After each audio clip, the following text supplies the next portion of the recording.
The more you try to keep me down and keep my head above the water, you can never hold me down. The more you try to block me out, that's where I kick the wall down. You can never hold me back. The more you try to put me out, the more I'll be blazing, it's too hot. The more you try to put me in the dirt, increase my work, the expert. You see the hunger in the eyes of a survivor. Swallowed my pride, washed down with some saliva. Reinvented my whole life, mental MacGyver. One door shut, another open up wider. Listen. Hi, everybody. It's Casey with Pinecase. Tonight is we had to chalk it up on the calendar to kind of a big deal. Always a big deal, forever a big deal in my heart. I got the one and only Milk and Joe from Milk and Joe's Entertainment. Thank you so much for hanging out with me tonight, you guys. All the love from over here. Yeah. You know what it is, Kalisha. One time for the one time. Whenever the milkman slide through, you know what it is. He got to at least hit you with a yo. What's good with y'all? Pinecase, we in the building. Make sure y'all like and share this thing up. You don't want to deprive nobody of all this goodness. Tag a friend to tag a friend. Get your mama, uncle, cousin in the building. The milkman is in the house. Talk to him, Godson. I heard it's been a minute. What's going on, y'all? It's your boy Joey Da Godson. We back. We in the building doing what we do best. You know what it is. Yeah. Hey, my AC a little dark. Don't nobody. You got that highlight. It's just a dark streak right there. Okay, come on. No, it's not coming Looking back. clean, Joe. Looking clean. Okay. No, you. This is not how I intend to start the show. But let me tell you what he's not going to do is be able to checking himself out right in the middle of the program. Listen, we're all in here doing this. I'm like checking the lights, checking the camera. No, you guys are looking clean over there, fresh as always. We appreciate you having us tonight. Appreciate it. I look forward to all the ways this conversation is fixing to go on tonight, y'all. Mm-hmm. Listen, the pleasure is all mine. I am out on location. I got to have a quick little chat with you guys and let you know that we were on the road. So I appreciate you taking the time to hang out with me while we tour around and have conversations from sea to shining sea. But just to run it back a little bit, you want to let the people know what you guys have been up to and maybe how you became Milk and Joe of Milk and Joe's Entertainment. Yo, man, go ahead. Go ahead. Well, look, you want me to start with the entertainment part, or you want me to go back to the old school? Because I'm an old fool. All right, so hey. Me and this man, we've been rocking since we was knee high to a grasshopper. We've been in it since 4 flats of the Cadillac, Mother May I, Red Rover, my man, right on over. You know what I mean? Like we've been down for a while. This is my brother, not only my partner in crime, but this is my brother right here. All right. Like blood don't make us. I'm a strong believer. Blood don't make you family. Loyalty does. Loyalty and love back. You know what I mean? And that's all three of them. Day one, I didn't have to ask for none. If I ain't got it, he got it. If I got it and he ain't got it, here, come get it. You already know. You know what That's I mean? so beautiful. Yeah, it's so we go back to them early days. My bad. You good? You over here elbowing me and stuff? My bad. You need room? My bad. Need room? Two fat people, small space. It doesn't work out too tough. Hey, bro, listen. You got a bony ass elbow. Say it again. Sorry. No. When we talk about like the way people were raised in family and blood and things like that, I don't think that anybody that has a white picket fence understands the seriousness of what it means to be family, regardless of culture, color, gender, age, race, none of that stuff. You know what I mean? Like it's I don't want to go straight into that kind of, but I've been thinking a lot today about what it meant for you guys to be brothers and what that looks like and the seriousness of that brotherhood and camaraderie, because some people have the privilege and pleasure of never having to understand what that means. Yeah. I mean, and I'm gonna be a fool right now because I'm gonna take it like all the way back to like the beginning. Because technically, I met Spare Parts first, and Spare Parts you never met before. That's the Godson's twin brother, right? Oh, okay. And so I met Spare Parts first, and what really got me in, and they couldn't get rid of me. I didn't go home.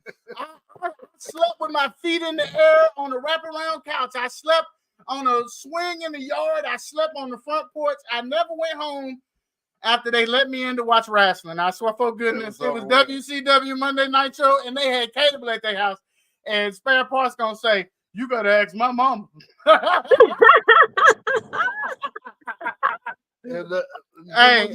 Hey, and I never went home. Wow, yeah.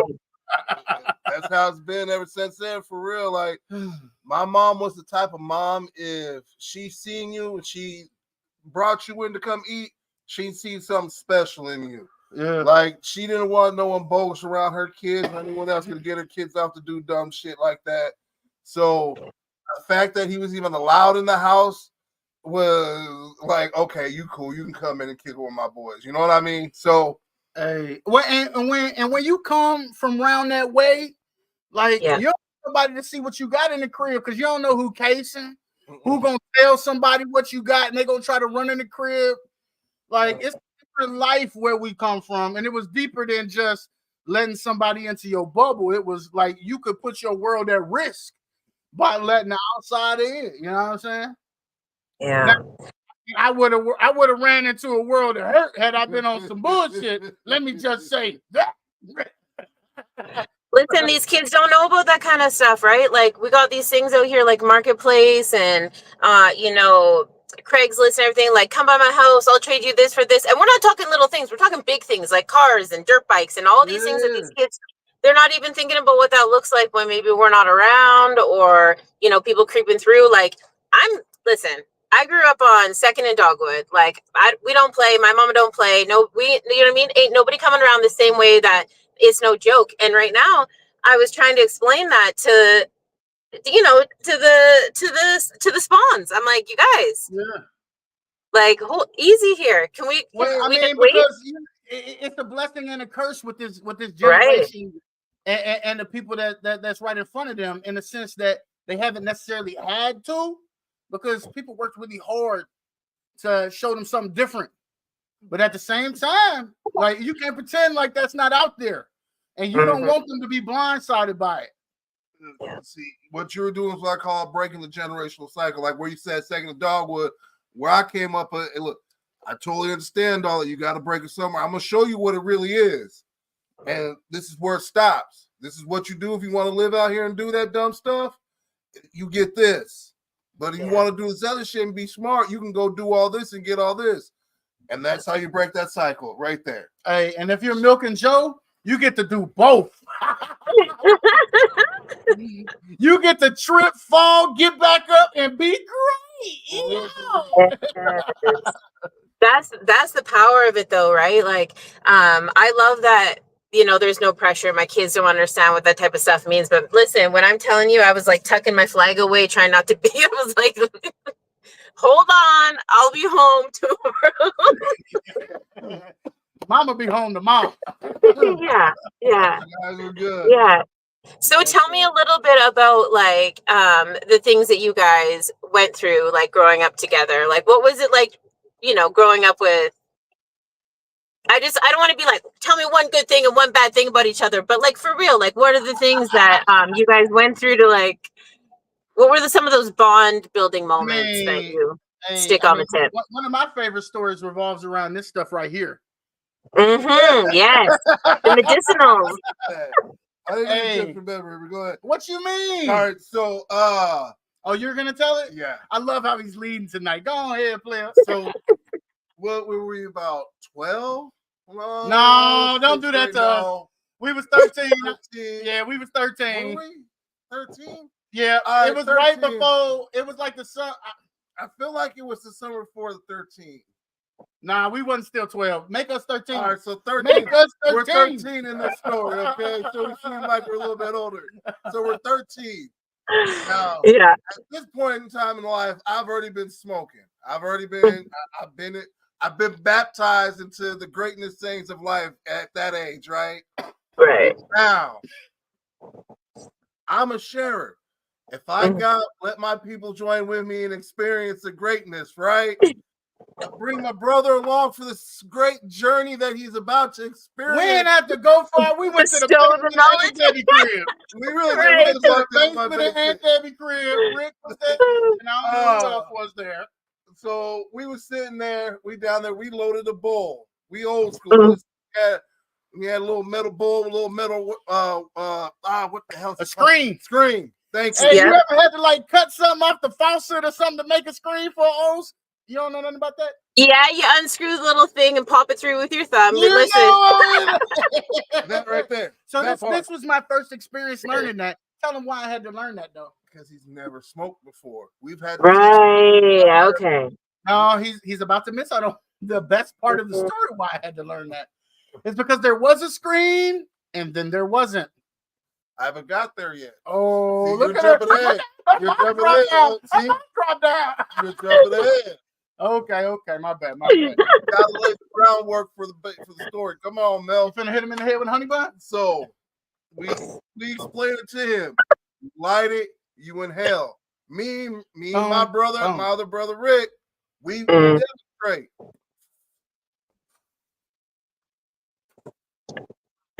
We give him a fresh one. It's my turn. I have it in my hand. There you go. It's 2 rules. You light it and you inhale. Right. I must have drawn all the breath that I could draw in my whole body. Because I inhaled the screen, the weed, the smoke, and everything.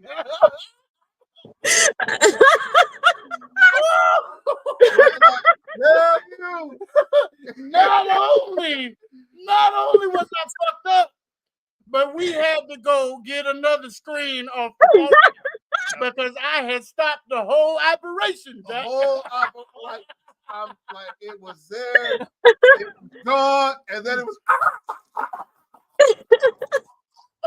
It was bad, brother. It was a lot of that. And that was Melk's introduction into getting high. Wait, no, but after that, my bio was having a barbecue at the park, Right. at Fairview Pool and Slide. Emphasis on the slide part. Best water slides my 13-year-old ass ever rode. He was the only one that could fit him at the time.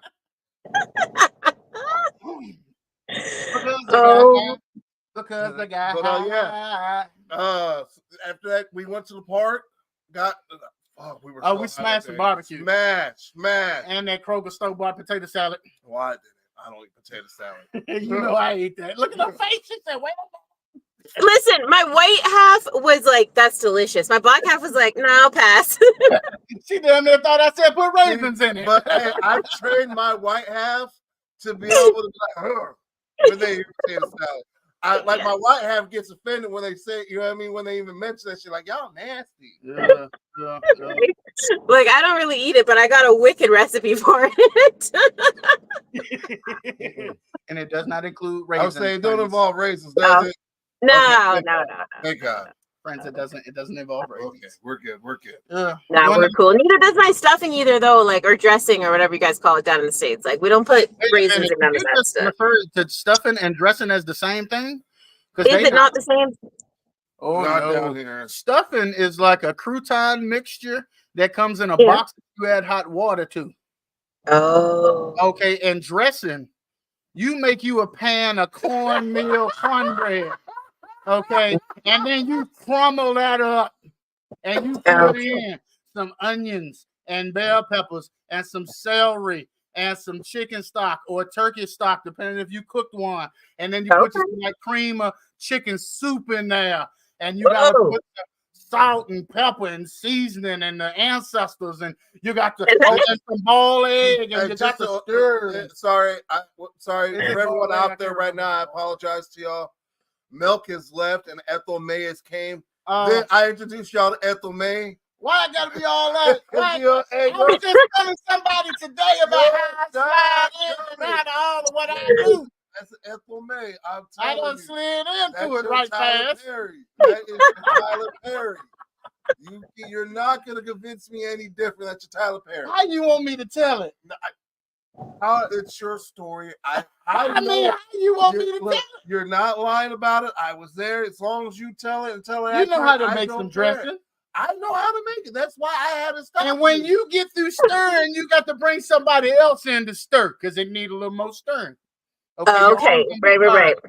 Got to give that elbow grease. Then you pour all that. Then you pour all that. Okay, they're good. Sorry. All right. Now, the wetter it is, the longer it's going to take to bake because you got to firm it back up. Right. Cornbread and then seasoning it back up and then cooking it again. Okay, yeah, because you can't have that soggy. Like anybody that stuffs the turkey with that, and it's a soup mixture. Like you messed up the gravy mix. I'm not here for that. Like I understand the firm part of it because there's nothing more off-putting than somebody with some weird ass. Now I know the difference between dressing and stuffing, but that's like sogged up into the gravy. Like those two things need to be sorted out. Yeah. Do you have to have cranberry sauce with your dressing? No. Oh, no. You don't? Yeah. No. Do you have to have cornbread with your greens? Hey, listen, I'm like up north, Milk, like north. You've been to Jamaica. Yeah, I mean, right, but it's more like festive and like dumplings. I guess, yeah, like cornmeal dumplings and stuff, but not really like full on like cornbread. Yeah, we definitely eat a lot of cornmeal though, for sure. For sure. You need Jiffy Mix in your life. So I need you. You need Jiffy Mix in your life. Yes, Google Jiffy Mix. It's a sweet cornbread mix. And damn near like cake that up there. I got a friend in Canada. I got a friend I play on the game with that lives up in Canada. So there's a lot of things that they have up there like we don't have down here. Like your peanut butter comes in a big ass bear. What? Yeah, they got peanut butter that comes in a big ass just peanut butter. You know, does your peanut butter come in a bear? There's like a macaroni. Not anymore. Like they ditched a couple of things. Our honey still does. Like our honey still comes in a bear, but peanut butter, it hasn't come in a bear for a while. It kind of went out with like the Aunt Jemima thing when everyone was in like that rebranding stage. Oh, they was disrespecting bears? Yeah. You can identify as one. Wait, how the hell is we like putting Aunt Jemima and bears in the same category? I don't know. That whole Aunt Jemima thing anyways, right? Like, so the problem that we're having up here is the football teams, like the teams, right? We kind of got what is it? What do you guys have down there? We don't have them no more. We got rid of them. We just have the Washington Commanders now. Yeah. Okay, so we have like Edmonton Eskimos. There used to be a Redskins, yeah. Redskins, that's the one I'm looking for. It's derogatory for the Native Americans. Right. Okay. Right, and so we have the Edmonton Eskimos, right? Like literally in the city that I'm in, and I don't know. They took that. It's now the Edmonton Elks, and it's as controversial as you want it to be, but I think somewhere along the ways we stopped focusing on what the important stuff was and started focusing on, trying to be appropriate, which is fine. Why can't you celebrate Eskimos? That's the thing. Like, why? What's so? The Eskimos aren't worried about it. Let me tell you how on the fence it gets. We still have teams that are inappropriately named because not inappropriately, but we have college football teams that are still indigenous people related. Yeah, and I think that's the Florida Seminoles are still. But I mean, that Native American tribe get some money from they was all for it. So they was it was the same up here. Like it was the same up here. And honestly, if anything, it created beautiful conversation and conversations about culture and all of that stuff. Like I don't know, the more we take it away, same with Aunt Jemima, the further away from honoring their legacy. I get the root of Aunt Jemima, but I mean, I don't know. I guess in theory, I shouldn't even be the one to be able to speak about it. But that's kind of the problem, and I think that's the beautiful part, and what I was really looking to highlight in this conversation is like, why, if you guys grew up, you guys consider each other brothers. Obviously, you don't need blood in order for that to be a thing. Why can't we speak on each other's situations like that? You guys grew up literally on each other's couches, hanging out, eating the same food. So why isn't that appropriate? Bro, let me tell you, man.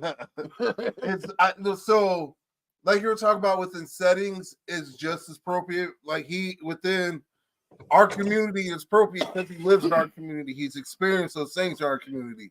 Right. Now, if someone from outside like that trying to speak on things like that or just referencing to things like that, then yeah, that's an issue. Thank you for taking concern. Thank you for bringing notice to it, but don't speak about something that you haven't lived or been exposed to for the better part of your life. And then when they hit you with, well, what about him? He's looked like me. Well, he's looked like you for the better part of his life and lived here with all of us. He's been out there when we've been at the parties or been getting in 50 on one fights, 50 on whatever fight. Yeah, you telling all the stories. You know what I mean? Like that. It's not who you are, what the color of your skin is, because what the color of your skin is at the end of the day really doesn't matter. We're all gonna die and end up in a 6-foot box somewhere. It's your life experience. Where'd you come from? How'd you grow up? What was your, what was your upbringing for people? You know what I mean? And just to speak to that a little bit more from my perspective, I think that I'm always conscious of what the community and the culture is thinking, right? And so I have to take into consideration that everybody don't know me. And so while I speak on a lot of subjects that a lot of people who look like me don't talk about, I still approach them in a way that is respectful, and that no matter whether you know me or not, like, it's not going to come off as unauthentic. And at the end of the day, it's not that we don't want people to talk about it. It's we want people who respect the culture, but at the same time are standing with us and trying to better our communities and better ourselves. Yeah, because Milk, you're on the ground floor all the time, right? I mean, we've talked about this, before on the show, like, because that's the, both career and passion have kind of put you in that, in that fork in the road where your experience, you might even, and I know I might get a little bit of pushback for this, but you might actually be experiencing some of these cultural things more so than people that could maybe authentically speak about them. And I'm not saying that maybe your clients are, most likely to be Black, but there is something to be said about that economic standing. And I know the comment section is probably just like, but I mean, historically, we're talking about, the hood, right? And maybe the lifestyles that kind of come she said more socioeconomic. She said, duh. That's what it is. Right. In the hood. You damn right. I've been like, so I grew up, well, I was born in California and moved out here. I've been in Beverly Hills. I've seen the nice things, but I lived in the hood. I can't speak for what somebody's living out there in the east side of wherever they're living. I don't know what y'all are doing out there. I know what's going on over here on the west side over here. I can tell you that the lady down the street got the little ices in 25-cent bag of chips, the little quarter candies. I know she's got that down there. What, you know what I mean? I don't know what's over there. You can't speak for my neighborhood just like I don't speak for yours. Yeah. Speak what you know. We was from the hood. Hey, the hood is we were struggling to get it. Our parents showed us a way to do this. We either chose the way to do this or we chose a way to figure it out our damn selves. Yeah, well, and just to speak to the boots on the ground aspect and the chameleon nature of which I sometimes can move. Right. It's based on my experiences, based on my environments, it's based on my upbringing, it's based on my families, and I say that plural because biologically I'm an only child, right? But I have 2 more mothers and a father that all poured into me as well, right? So that's a total of 4 parents who have 4 diversely different backgrounds, who have all poured into one individual that created this human being that is sitting in front of you on today. The biological mother who was an orphan and was raised in an orphanage, and I have only ever met in my lifetime 3 other people with my same last name that share my actual blood, to me having an adopted family who poured so much into me, so much so that I have been I've been called to pour back into others, but not to negate my brother and my family who came with a mother who poured into me a hustle like no other, that we get it by any means necessary, and just pouring into me like what it truly really means to be loyal and a ride or die. Like it's never no questions asked. You feel me? And so like, so I've got these different perspectives, these different personalities that have all poured into me, but they've caused me to be a person who's driven to give back and to see that other people are put in position to be great. Yes, well said. Yeah. And I wish that for everybody to realize that all of the different personalities that we carry, because a lot of kids come at it being like, I'm too black to be white, or I'm too black or too white to be black, or, see the beauty in both sides, and to be able to not manipulate, but organize all the teachings in a way that you can use to turn around and bless the neighborhood with your knowledge, and bless the kids with your knowledge, and protect the elders as they move on to being ancestors. Like, that's a beautiful thing. It's a really powerful position to know all the different posts and be able to man the station like that. It's invaluable. Invaluable. God has always been at my center. I've always believed that I've had a purpose in this world, and I continue to thrive to try to live into that. And so I just take every day as it comes, but it's always with the purpose of trying to personally be better and to see the world around me be better. And that's where I come from every day. And then in between that, I'm trying to make content where this man is like, got crickets in my living room. I don't have crickets nowhere. They're outside. Don't blame me for that, Ricky. I mean, I had crickets around my house all season. We did one episode of What's in the Box. And this man brought live crickets in my house. No. Then proceeded to dump them right outside my house. Where I was forced to listen to them sing all summer long. Hey, we animal friendly around here. Just a little background noise, like. No, a little background noise. It was like an orchestra outside my house. I definitely bought like 100 of them joints. Whoa. You guys feed the lizards? Like, what's going on? So hard that I doggone damn near spilled them in the house. It was all bad out here in these streets. Dang. That's part of the self-care though. And that's how creating content and podcasting came into play for me at the loss of my bio. And my brother here, my A1 Day One, he was down. We started on his front porch. Talk about that experience, man. The first time we went live. Front porch, wow. That's all I can say. Just loud. Because he on a main street, traffic just loud. Nah, like it really just started from people. We've already known what people like. We've seen shit, do that shit. And people would have conversations on camera, but then be behind the scenes doing what we do right now on camera. Right. Oh, let's just do both of it. We literally all day just talk shit about whatever. What's up with your mental? We good? Poof. We pass the bloods, talk about that. Roll up another one. How sports, whatever the topics are, we talking.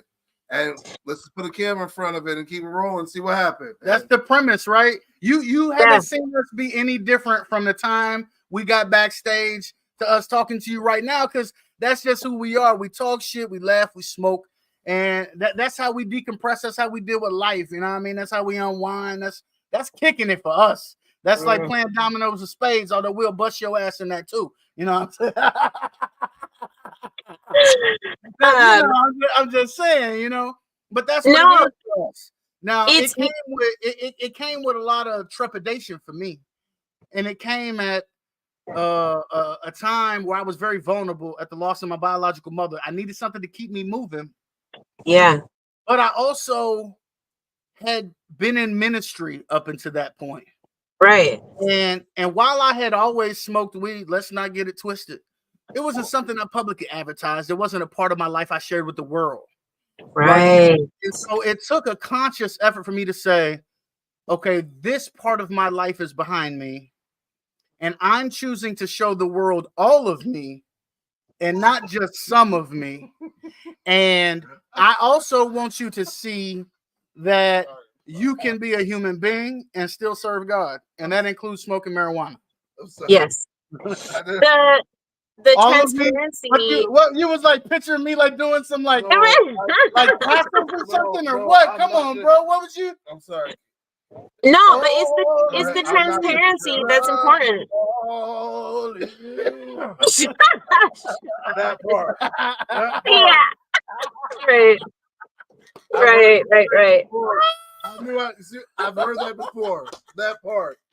Oh gosh. Stop playing with me right now. Sorry. We're messing up the whole show. We apologize. No, but... No. Okay, but listen, you guys, because Blunt Talk is one of those shows. Like, I sat there and I've watched it, and I'm like, this is exactly the piece that is missing in the entertainment industry in a real sort of way.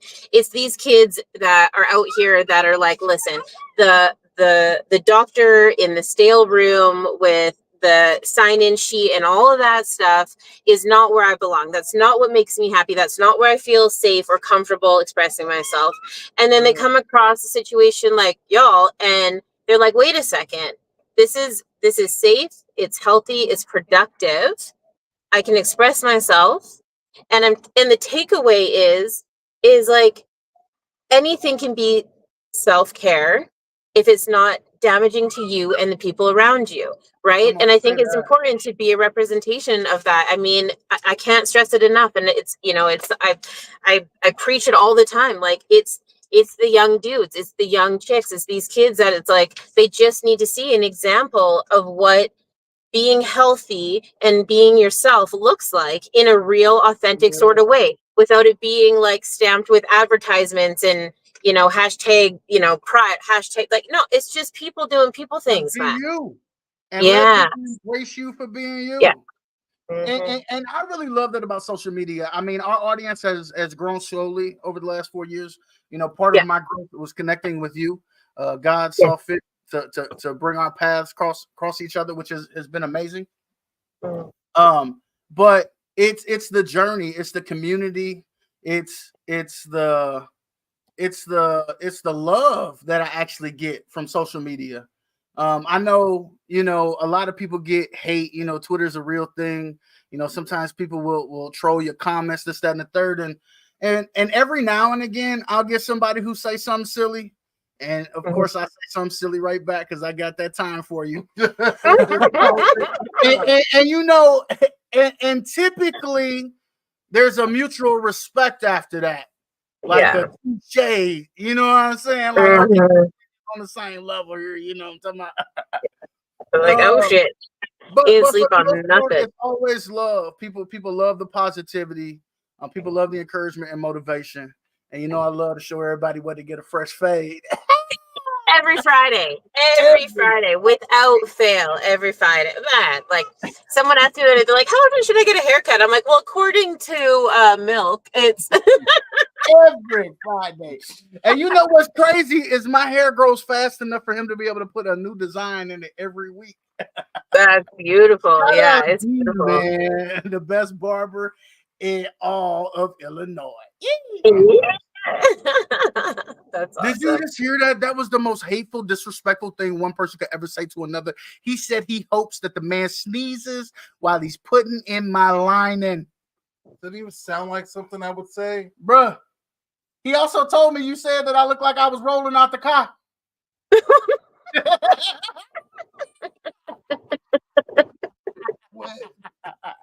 I don't know. It was a couple months ago when I first got the new whip.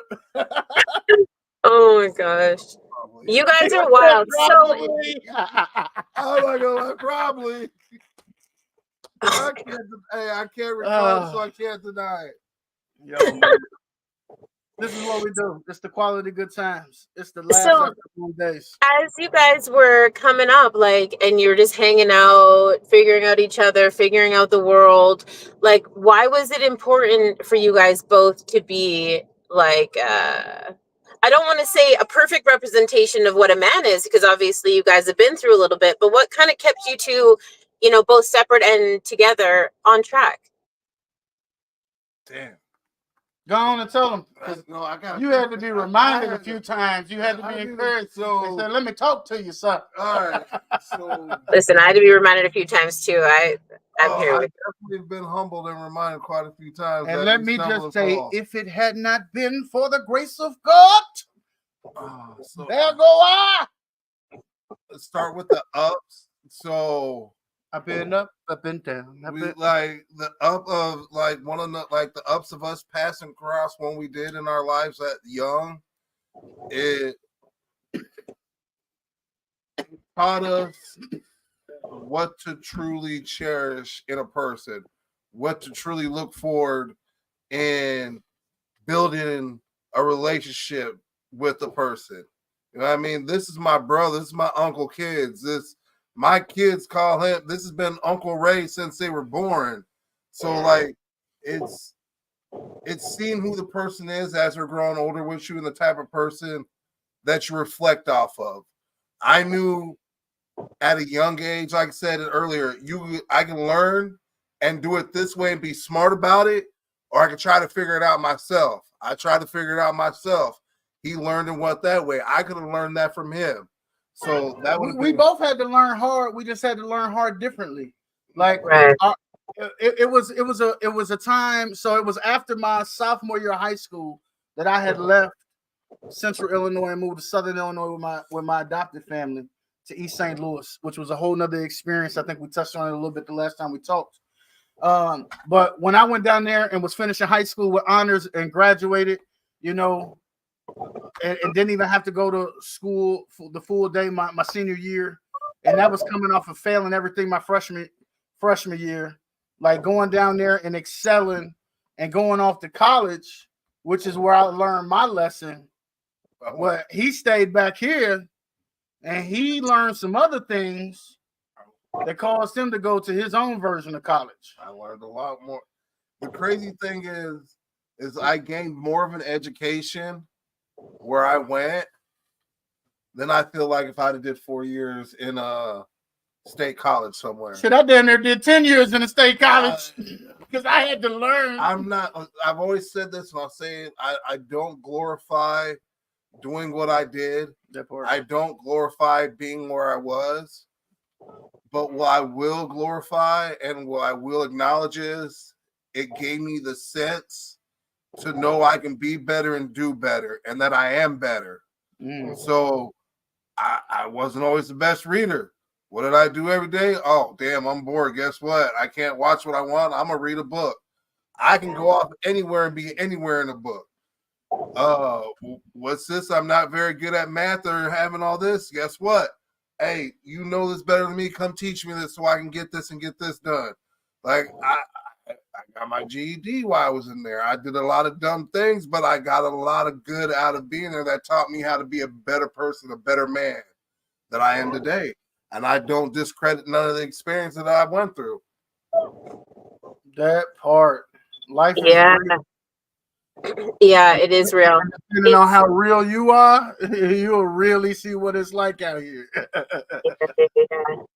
Listen, I was telling the story today. I was like, I had an opportunity to sit there, with my hands under my butt or read this mental health textbook, which maybe was like the birth child of Pinecase, but I mean, 48 hours waiting on a trial hearing or whatever, like, and that's not even a lot. That's not a lot of time. That's just a couple meals. I mean, by the time dinner hit the tray, like I was already posting bail. So we're not talking like serious amounts of time ever in my life. But to hear that you've gone through that and utilized that time for something to be productive and because school's not for everybody, right? That atmosphere, that environment's not for everybody. Sometimes it really does have to be served to us a certain way.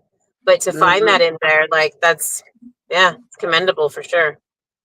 Yeah, I think the the toughest part about college, and really I made it harder on myself, and then God just blessed me a little too much, if you could say that.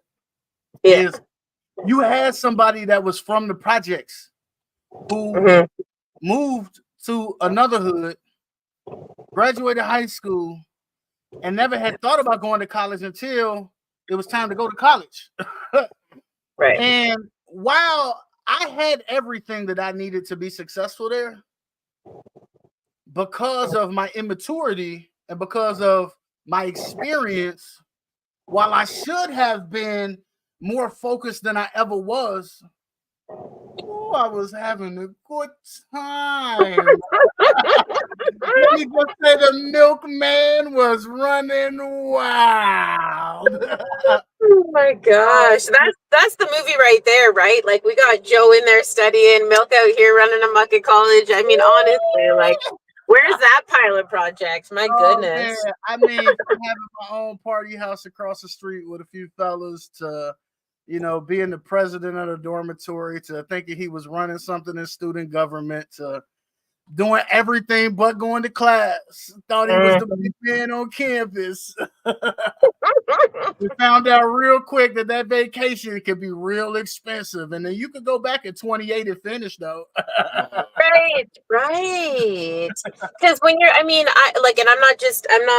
maybe I'm assuming a little bit, but like, did you take the route of like they pay for your living arrangements on, and you know what I mean? They cover your tuition, your books, and a little bit extra on the side? The first time, I was able to check the orphan adoption box because I was a ward of the state at the time, which means that I qualified for full financial aid, which means they was giving me refund checks. Plus, the state of Illinois was sending me like $444.44 a month, in which there was a lot of kids on my floor that didn't have that type of bread to be able to go out and, So, right. I had all the tools and supports that one could have needed, and he didn't know them. They didn't know me. It was a story of somebody who could have squandered it all, but left with some amazing stories. Yeah, and that's the beauty of it, right? It's not necessarily how you get there, but it is exactly how you get there, right? Like everybody out here that's like, well, I went to college and I did it this way and I did both. And so I don't know, I did both. But to have two people hang out like that, go through this story together and then have these two experiences. Cause like, so when you were in college, Joe was hanging out doing 2 years plus a day. Well, I mean, I wish. I mean, go. I must say, I was just gonna tell your story, but I don't want to tell it if you want to. Well, let's start back. So, I mean, I moved to East St. Louis. You dropped out of school. I was out of school. You went to work for yourself, and I went to work at McDonald's. I turned 17, went to the county, turned 18 in there, got out, went to prison. So I was in prison by the time I was 18. I just had to do all the math in my head real quick. The math wasn't mathing up when I was trying to do it. And the first child came at 18. Right. Going up to my 19th. He was born and then you went? Or you didn't see him until you came home? No, I had it, or I was home. You're just putting it out there. Yes. I want him to tell his story. People need to hear this shit. I was out till he was born. I got locked up till he was 3. Yes. Yeah, 3. I know. Got out, so I would have been 21. That's when I connect back with you. Because I come back home in 2006. So I would have been 20, turning 21. I had been visiting. And you know where I went to go see my brother on Father's Day? Was that Father's Day? That was Father's Day. It was in the prison that was in my backyard in East St. Louis. And I didn't even know my brother was there. Wow. Anyone that takes the time to go and jump through the hoops to go and do visit or they grab my nuts and everything. So yeah, I was literally in the backyard where he was. So the time he was actually down, you would have been off in Texas then. When I was down there. I was in Texas while you were there. Yeah, but I came back, and that's when I found out you were there. So went down there or got out, had my daughter, but every time I've been there, it's been a couple of years. You know what I mean? Do a couple of years in, get out for maybe about a year or so. You know, I'm going to get my life together. I can do it. And it's the same old story. Hey, here's my job application. Oh, you're a felon? You don't have no work history? Look, I learn quick. I work hard. Just give me a chance. We'll call you. All right. How you doing here? I'm Joe. Yeah. It was just the same thing. So no one wanted to hire me. So guess what I do know?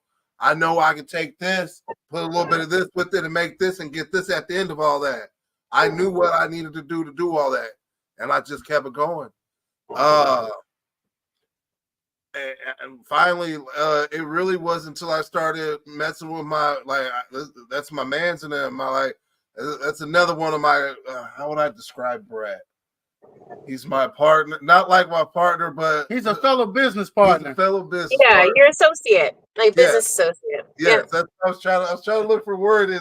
Look, I'm from the hood. I'm trying to use the right. They're like, we ain't partners like that. We ain't money like that. No, associate. Look, it's my other guy on the squad. There we go. Check it out. It's my other guy on the squad on my personal side, right? He gave me a chance. It was one of the times I just got out. He put me down. Like, here, I'm gonna trust you. He gave me the keys to the kingdom. I never looked back. And now it's 20 plus. I'm surprised you don't have a security shirt on now. I got the Yogi one on tonight. I've been rocking this almost 20 plus years. The other side, the personal aspect of it. It was just hard work and dedication. Learning all the things that I learned while I was in there and then actually applying them. Low key, he just like being able to put somebody in the headlock legally. Listen, if you can shift things around to make them work for you, you know what I mean? Then shift things around to make them work for you. That's the thing, is as long as you got the paperwork to back it up, it don't really matter, right? Well, here, let me pick your brain for a sec, Joe. Like, what happens? What kind of things did you do on the hard days then for yourself? You know, like, what were some of the things that you were like, okay, listen, like, I'm getting a little bit out of my head. You know, I need to like refocus and get back to like being productive. Like, on those days, what kind of things did you tell yourself or did you get through? Did you do to get through? Full transparency. Yeah. I was under the mindset, anything outside of them four walls, that gate, actually anything outside of that gate was not my concern.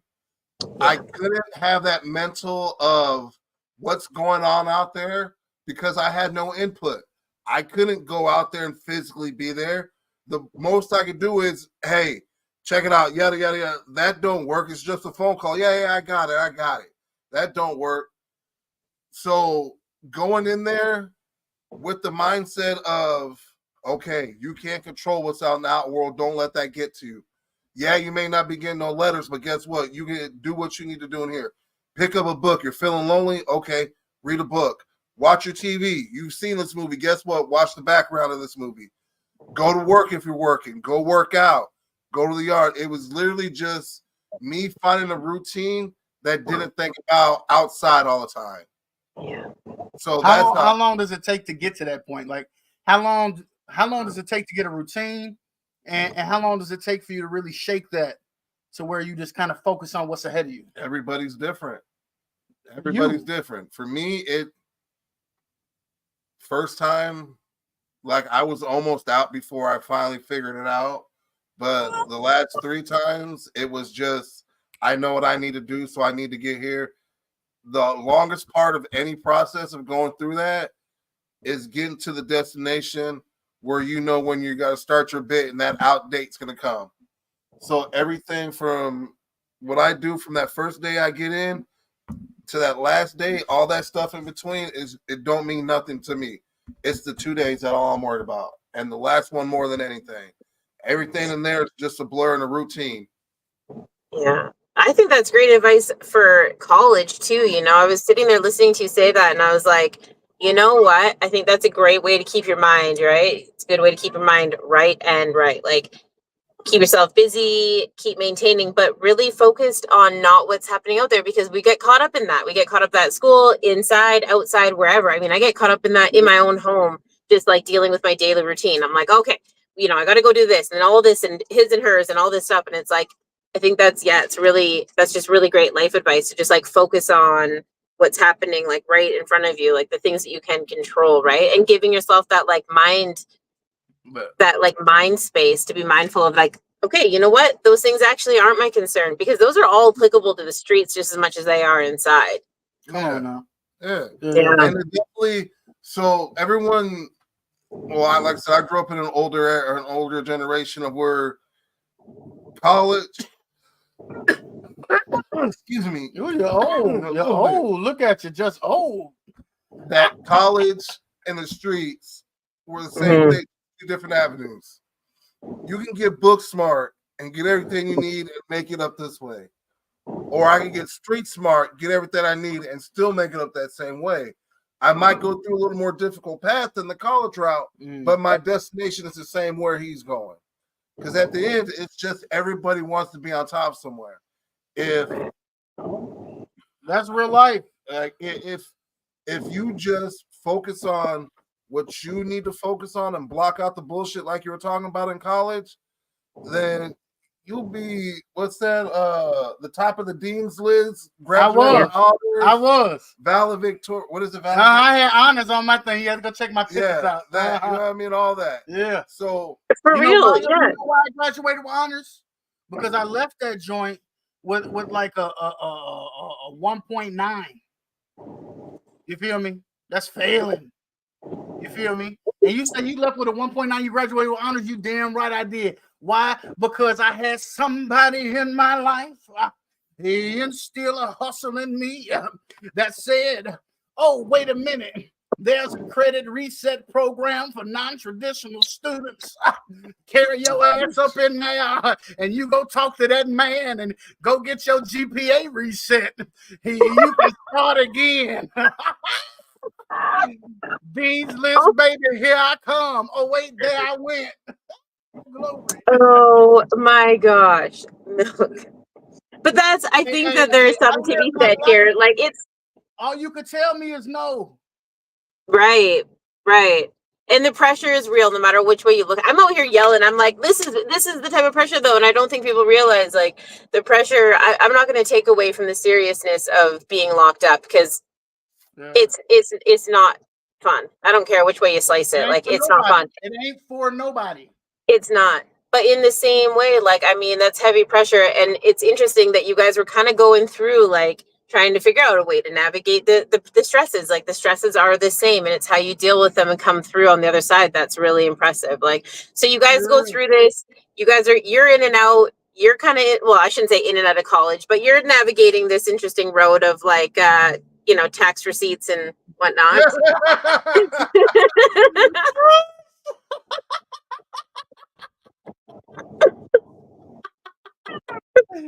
Hallelujah. Yeah. What the manual say? Oh, now, I'm here quitting. You're out of here. Just chilling on your refunds and stuff. And then and then so bring it back to me as adults, like when you guys have realized you put in the work, the sweat's been sweat, the blood's been bled, and now we're like cruising into our adulthood. We got the street knowledge, we got the textbook knowledge, we got the ideas of what we're gonna do with it. Late though, you know. Yeah. Like we didn't technically come into our own until our late 30s. I mean, we carried those 2-week benders well into our mid 30s. You feel me? Yeah. Our mid 30s for sure. It was definitely like 34, 33. I think like 30. By the time we hit 35, that's when we started realizing slow it down. So like it hasn't always been perfect. It hasn't always been a great ride, but it's been a very fun, interesting ride. You know what I mean? Okay, it was early 30s. I don't even want. It was early 30s. Early 30s. Yeah. Because I went back to school at 28. I finished school at 30, and then I was still kicking it while I was being a youth pastor and social worker. But I had slowed down a lot by then. 33. Yeah, you're right. You're right. Joe, what did you think about Milk being a youth pastor? Like, what was your mind through all of that? Wait a minute! I got this. I'm so glad you answered that question. So what you done did, Alicia? I got this. Somebody better testify on today. So not only I don't think Milk told you what his other career choice was he? Have you yet? What are you talking about? Finished. You know I've been in education as well, right? Yes. Not just in education, not like just I'm in there, but like I've directed some after school programs. I've taught children. Okay. This is what I'm saying. This is what I'm saying. Like you guys were eating bonbons on the same couch, same neighborhood, hanging out. I mean, you guys have gone here, there, whatever. That's fine. Sandwich But- and eat it. But this is what I mean. Like, at what point were you like, what are you doing? Like, what is like early. Right. I've always been preaching, Yeah. even with a drink. Oh, bro, we got to do better, bro. Ethel May's been here for so I learned at a young age when he went to East St. Louis, or down south, that he was going to live a different lifestyle. He was going to live something different other than what I was used to. That was the whole point of leaving. Even though, as teenagers, he wasn't there as much as spare parts, but we was in Cornerstone Youth Center, and we was praying with people while we was getting high at 13 and praying with them too. I have nothing against religion. I have nothing against all that. We were there, but I figured it out early. Is what how I got it. So I have nothing against it. Get it. But he's had many philosophies over the course of his life. Nowadays, he's always been like this. I just knew we just got to keep him. We keep him covered. Hallelujah. We keep him covered. That's right. This is what I get. We keep him lifted up in the name. Hallelujah. So like not having this is something that I wouldn't know about. Just knowing that he went to go do this is something that was going to be beneficial to him. So I was down with it. It's just, it's weird, but it's him. This is my brother. That's your man. I'm with you. Right. I love it. I'm with it. Hey, if he had church preaching, guess what, front? I'm yes. And that was just as Caucasian as he could be, because it was all upbeat. He tapping his foot like it was a hold down and shit. I'm just letting you know. I'm in the congregation. I don't know how they clap. I don't know how on beat, motherfucker. On beat. I'm not, but you get what I'm saying? I do. Yeah. That's because my brother loved me. Oh, no doubt. But that's just Milk. He be in the and like I got get a it good I see stuff. another aspect, like we were talking about earlier, another aspect of another lifestyle, another aspect of someone else's vision, or not vision, but perspective. That word, right? Of what life looks like or what could look like. So it's how you take it. Yeah. I think we all have to find that thing that is bigger than us that drives us. Right. For some of us, it's a higher power. For some of us, it's family. For some of us, children. For some of us, we actually find it within ourselves to do it for us. Right. I like to think that I'm at a point in my life where it's for me. What's with the because I don't know, I'm feeling real macho man this year. The macho Milk, I'm running wild on Pinecase, The duality of your guys' friendship, brotherhood, connection, it doesn't matter what term you use for it. The duality that you guys share it's so beautiful. And I'm as you guys were talking, I'm like, what's funny is I can only kid hot knife in, your little roaches or whatever you need to do, poking a hole in the can. Like, I mean, listen, I know, right? And then seeing Milk like, man, right? And the Milk's coming through with some, with the good word. Like, that's such a cool thing to even think about as a bystander, because a lot of people will be like, listen, I ain't about that. All right, we'll see you later. And you guys were like, we're so thick about each other, it don't really matter what it is. Like the the love came first, and the other things are just that they're just out here doing their things. But what's neat is there's a lot of crossover that happens. So like, Yeah. I mean, Milk, you're out there when you talk, people listen. Like people Which is listen. crazy for me to hear. Well, it's crazy for us to hear because we're like, it's so fluid and there's so much reverence and importance to it that it's like, I mean, most of the time I'm like, I don't even care what it is that you're saying. It's how you're making me feel. It's this feeling that you're generating. And then Joe, like I love the idea of you like sitting there experiencing that and being like, this is just my homie. Like, what is, you know what I mean? This is just my homie. What are you talking about? Like, To you. I'm regular. yeah. And I get that because I've heard that so much about him through, you know what I mean, through the years. Like they Right. talk like, but when I hear that, it's like, damn, that is my brother. He do be like that. But to me, no, he's just that's just weird. He's just weird. You know what I mean? Like, Hey, I can't find a better word, but that's my ace bone corner. I'm there. You know what I mean? Yeah. Can't no one else call him weird, but Right. I can. That's about it. I mean, first of all, Yeah. this man weird as hell. He waited until he was an old ass man before he even decided that he liked camping and going canoeing and rowboating and cliff jumping and all these other things. I ain't old, Bro, we'll let the comment section decide all that, okay? Between me and him, We gotta vote on that, the same age. We the same age. We are 30 days apart, okay? I mean, Right. he's 30. He's on the 25th of November. I'm on the 22nd of December. But either way, I want the comment section to decide who looks younger.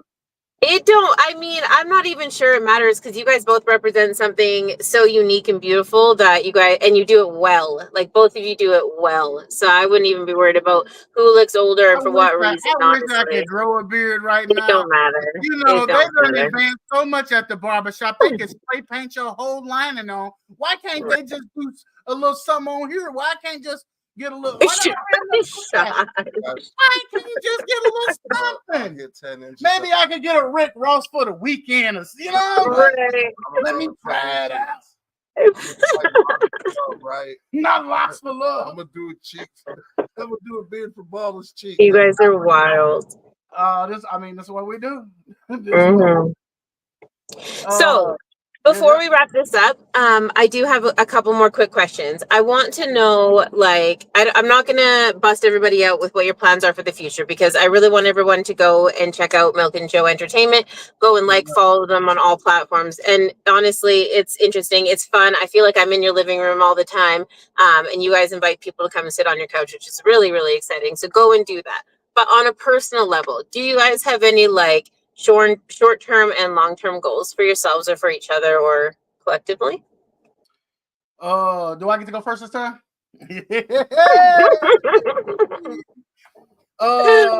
Let me just start with personally.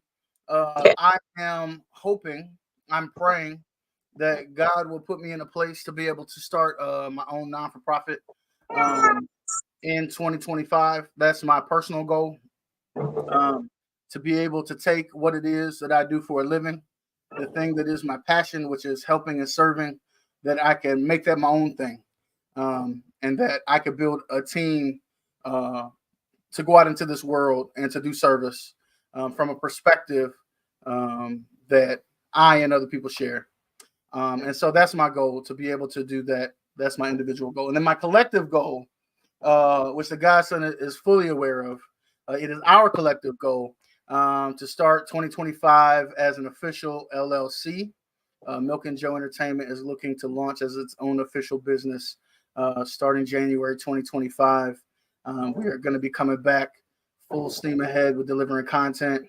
And of course, we look forward to getting up into that merch game and really being able to monetize what it is that we do for a living. And what has been a hobby and a passion, we're looking to take to the next level. We're looking to step up that game. We're looking to expand our team. We're looking to grow, which we want to see that for everybody.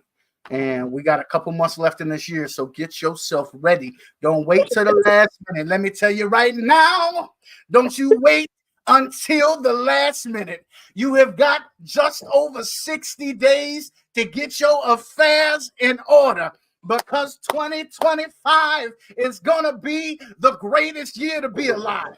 Let me tell you right now, if you just take time to be intentional about the things in your life, you will get everything that you want out of this life and more.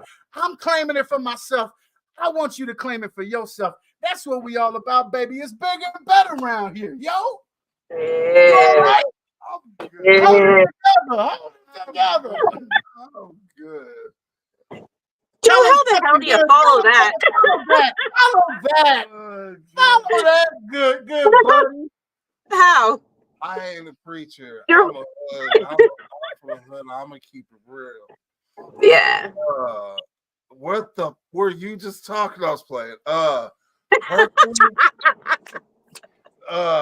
Personally, if I had to say it, it would be for all four of my kids to be successful. Yeah. I'm not where I want to be in life, but I'm where I'm at, or no, I'm not where I want to be in life. But I'm so grateful that I'm not where I was. Oh, how not the churchy part. I'm sorry. Go ahead. He knew what I was saying. You got it. Go ahead. Let the Lord use you. So I know I'm good. I just want my kids to be better than what I had. And I want them to do better. Now, let me just say, my nephew, I'm so proud of you, nephew, because nephew probably making more money than both of us. I just want you to know that right now, nephew. He ain't even in college, but he is an Amazon delivery driver, and he don't even have to pee in a bottle, and he make more money than both of us. Oh, listen. Yeah, I've been nephew. pushing everybody's kids towards that. Yeah. Sorry, back fat itch. Ooh, you got big back problems. You got big back problems over here. But damn, you threw me off with the back. Hey man, you just want your kids to be great. And what was the second half? I was on the beginning ready to say it. Yeah, you gonna be great too? Oh, I'm always gonna be great. But like you said, this coming up year, you're gonna see a lot of us, 10 toes down. I know we've been but football season, you gotta cut us a break, people. We always take a break during football season. Football season. That's right. We'll be right back on in February. We'll always start back in. But we ain't talked about one thing. What? And the two of us haven't even really talked about it. We mentioned it in the month of September, but we have yet to talk about it in all of our And it is Halloween, and it is time for the 4th annual Pumpkin Bong. While Blunt Talk is on hiatus, Milk and Joe will be back next week because we will be going live with our newest iteration of the Pumpkin Bong, which we have not even conceived. We haven't even thought of an idea. I'm sitting around right now as I'm talking to you. I'm trying to look and think. Don't be looking at like resources you look. No, like we can use that. I need ideas now because now people are that what you got. Yes. Yeah, we got to do that next week. So you can go check out Milk and Joe Entertainment on Facebook and YouTube, and you can check out those pumpkin bongs. If you just type in pumpkin bong and you type in Milk and Joe, it'll take you right where you want to be, and you can see where we've been. But next week you can see where we going. I know this thing ain't over yet, but since I'm doing all the plugging, let me get it out the way. Please, yeah, absolutely. For the foreseeable future, until Survivor is over, Milk and Bree will be talking all things Survivor Wednesday nights at 8:30 p.m. Central Time. You can rock out with us as we talk Survivor. If you are a fan, then come rock out with us. Yay. I'm with it. Yay. Man, you guys are wild. Like the Big Brother. I don't even watch the show Big Brother, but I'm like, okay, I need to know. This is how I'm watching, like via you guys. Like, just give me the dirt so I can go on with my day. Yeah, very cool. Oh man, it's quality good times. Like, and I don't even like drama in real life. Like, I'm old school, say the drama for your mama. But when it comes to Survivor, I love some good manipulation and backstabbing and lying. And like, to me, if you're not doing all that, you're not a good player. You're not gonna make it far.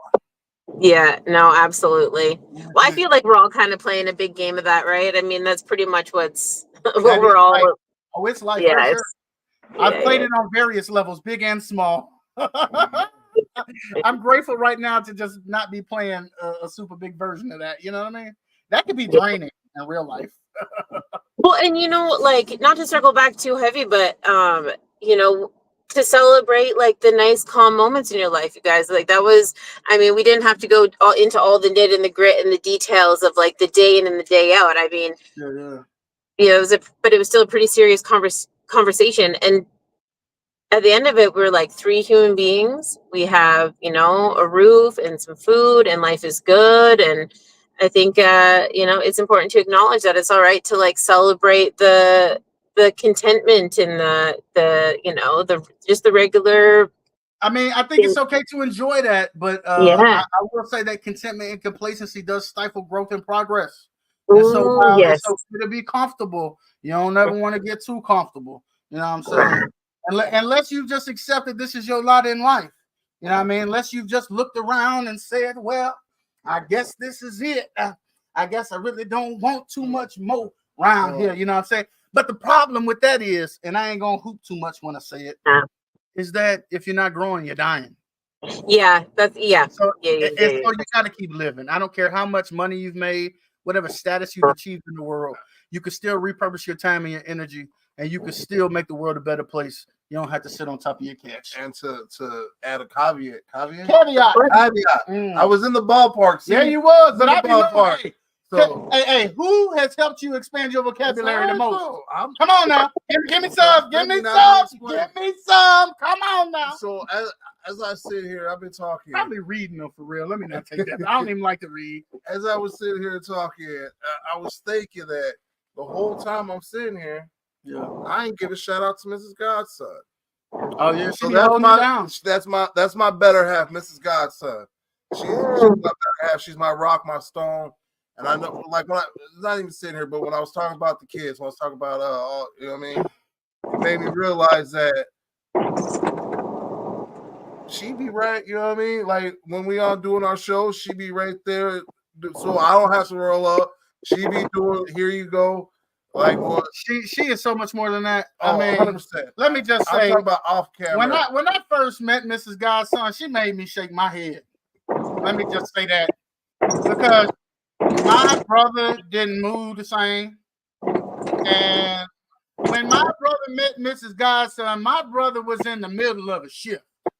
Yeah. And I don't know if you know what it's like to either be in a shift or see somebody go through a shift. But let me tell you, those growing pains wasn't just for him. It was for the people around him. You know what I'm saying? And, but, all these years later, because there's been a lot of them, I can say that she was the best thing that ever happened to him. Because the moment he met her was the moment that he truly started growing up. Like, it doesn't matter, like, all the things that you experienced before that. Oh yeah, for sure.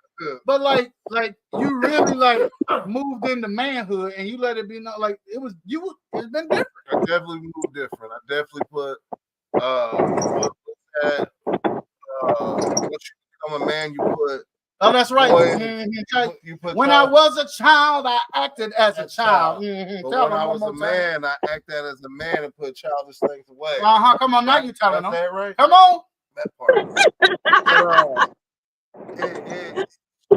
Like, I talk about the good change in my life. Yeah, a lot of it. I did do a lot of it before I met Mrs. Godson. But the defining point in my life to make me realize that I am all this that I thought that I put into was her motivating me, like, nah, you are this person. You can do all these things. And honestly, through peace, OG, but when my mom passed, when the OG passed, like, it was her keeping me there. Like, she kept me saying, she kept me like, you good, like, just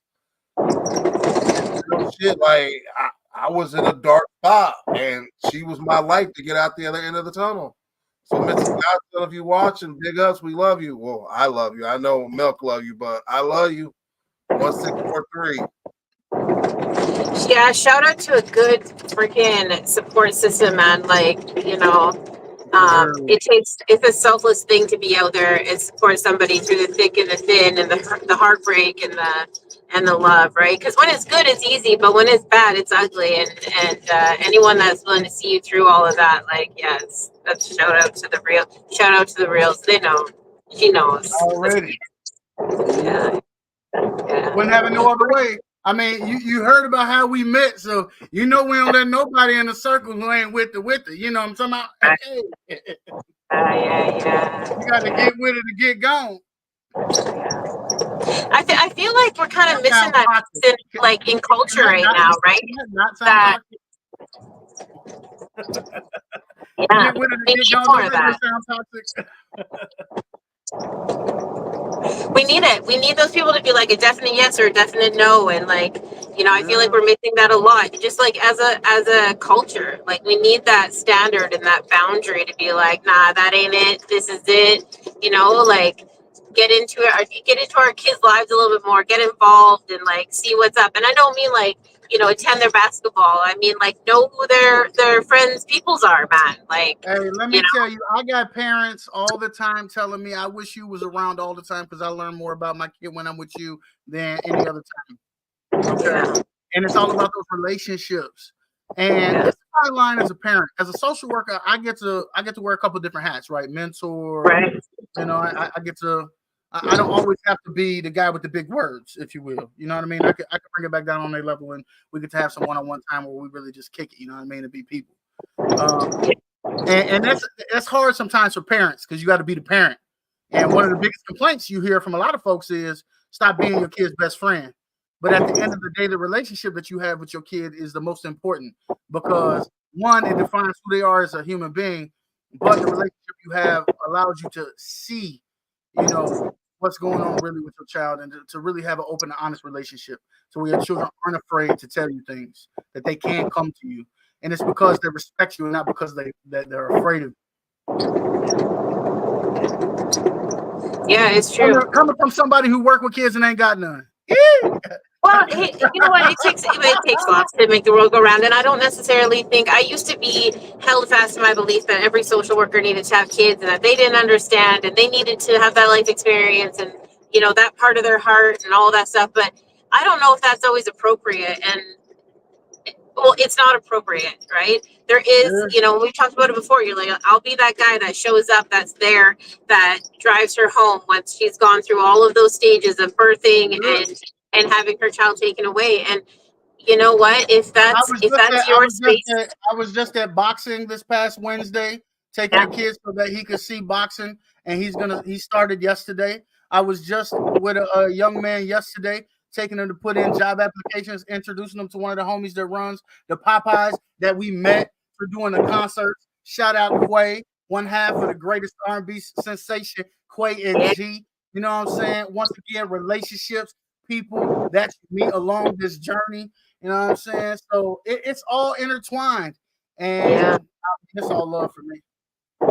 Yeah, and you're like the ultimate uncle, hey? Just like that's like ultimate uncle status right there, Milk. That's ultimate uncle status for sure. Somebody called me a funkle at work the other day. What?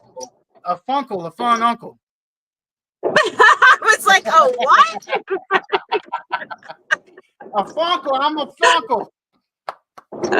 Yeah. We need to get that into the merch line. You look like a funny looking motherfucker, don't you? Look like a Funko Pop. I'm sorry, Kalisha, he was cutting you off.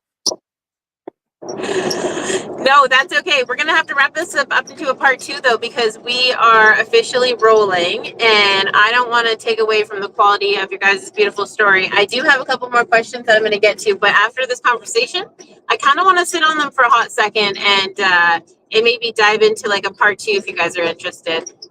Most certainly. I always love the time that we spend together. We always have some really open and honest dialogue. I hope that the individuals who come into contact with this information, that it blesses them. And I know that it does.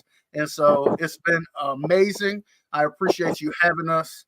Pinecase all the way. Make sure y'all rock out with Pinecase.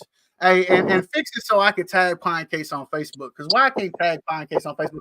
I probably shouldn't post like that on air like that, but I'm sorry. We'll talk about that off air. Like, no.